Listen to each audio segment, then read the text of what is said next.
আমি কান্দি যতটুকু কষ্ট আর যন্ত্রণায়, তাহার চেয়ে বেশি কান্দে জনম দুঃখী মা। আসসালামু আলাইকুম, hello everyone, welcome to my new blog. আপনাদের সবাইকে আহ্বান করছি আরেকটি নতুন ব্লগ দেখার জন্য। আজকের ব্লগে থাকছে আমার সৌদি প্রবাসী ভাইয়া 3 মাসের ছুটিতে বাড়িতে আসছে, আজকে চলে যাবে। তো ভাইয়া যাওয়ার সময় ভাবি কি কি করেছে, কান্না করেছে কিনা, সবকিছু আজকের ব্লগে থাকবে। চলেন দেখা যাক, লেটস গো। সকালে ঘুম থেকে উঠে ভাইয়া তাড়াতাড়ি করে রেডি হয়ে গেল। এদিকে বাবাও রেডি হয়ে গেল, কারণ বাবা ভাইয়াকে এয়ারপোর্টে দিয়ে আসতে যাবে। আর এদিকে আমি তাদেরকে জোর করে ছাদে নিলাম, তাদের দুজনের ছবি তুললাম। এবার বিদায়ের পালা।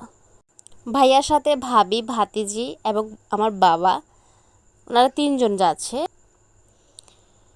কত কষ্ট প্রবাসীদের জীবন, তাই না? কত কষ্টের জীবন তাদের। জনদের মুখে হাসি দেখার জন্য, তাদেরকে একটু ভালো রাখার জন্য সবাইকে কাঁদিয়ে দূর প্রবাসে চলে যায়। ভাইয়ার 1 সপ্তাহ আগে থেকে খাওয়া দাওয়া বন্ধ হয়ে গিয়েছে, শুধু চিন্তায়। বাবা মা পরিবার সবাইকে রেখে তার আবার দূর প্রবাসে চলে যেতে হবে।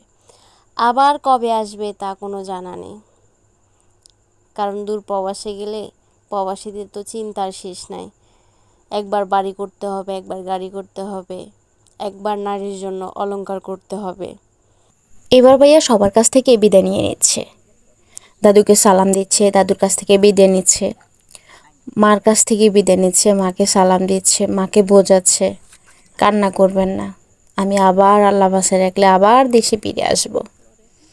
এদিকে তো মায়ের মন তো কোনোভাবেই বুঝতেছে না, মা তো অনেক কান্না করতেছে। সবার কান্না দেখে আমার ভিতরটা ফেটে যাচ্ছে। এদিকে ভাবিও অনেক কান্না করতেছে, কারণ প্রিয়জনকে ছেড়ে থাকা অনেক কষ্টের। হয়তো বা সবার সামনে সেটা প্রকাশ করতে পারছে না। আমার ক্যামেরা দেখে বারবার অন্যদিকে ফিরে যায়। এই যে এবার আমার ভাতিজি আসতেছে, আমার একটাই ভাতিজি, আর নাই। সবার জন্য দোয়া করবেন, আল্লাহ যেন ওকে সুস্থ রাখে, ভালো রাখে। ভাইয়া এবার চলে যাচ্ছে, মা অনেক কান্না করতেছে। মাকে কেউ কোনোভাবেই বোঝাতে পারছে না, মায়ের মন তো অনেক নরম। মা তো মায়ে, যার কোনো তুলনা হয় না। সন্তানকে ছাড়া থাকতে হবে, এটা ভাবলে মায়ের কলেজাটা পেটে যায়। সবাই আমার ভাইয়ের জন্য দোয়া করবেন, আল্লাহ যেন ওনাকে ভালো রাখে ওই দূর প্রবাসে। ভাইয়া, আই মিস ইউ। বাড়িতে থাকলে সারাক্ষণ তোমার সাথে ঝগড়া করতাম, সারাদিন ঘরটা মাতিয়ে রাখতাম দুজনে মিলে। আজকে আমি এক জায়গায়, তুমি এক জায়গায়। ভাইয়া সত্যি অনেক মিস করছি। লাভ ইউ ভাইয়া, ভালো থেকো ওই দূর প্রবাসে। ভাবি আমাকে বিদায় দিচ্ছে, আপনাদেরকেও বাই বাই বলতেছে। ব্যাগপত্র সব কিছু ভাইয়া নিয়ে নিয়েছে, আমরা আর ওইদিকে যাচ্ছি না, চলে যাচ্ছে। যত মানুষ আছে ওই দূর প্রবাসে, সবার জন্য দোয়া রইল। সবাই ওই দূর প্রবাসে ভালো থাকবেন। ভিডিওটি ভালো লাগলে অবশ্যই শেয়ার করে দিবেন, পাশে থাকবেন।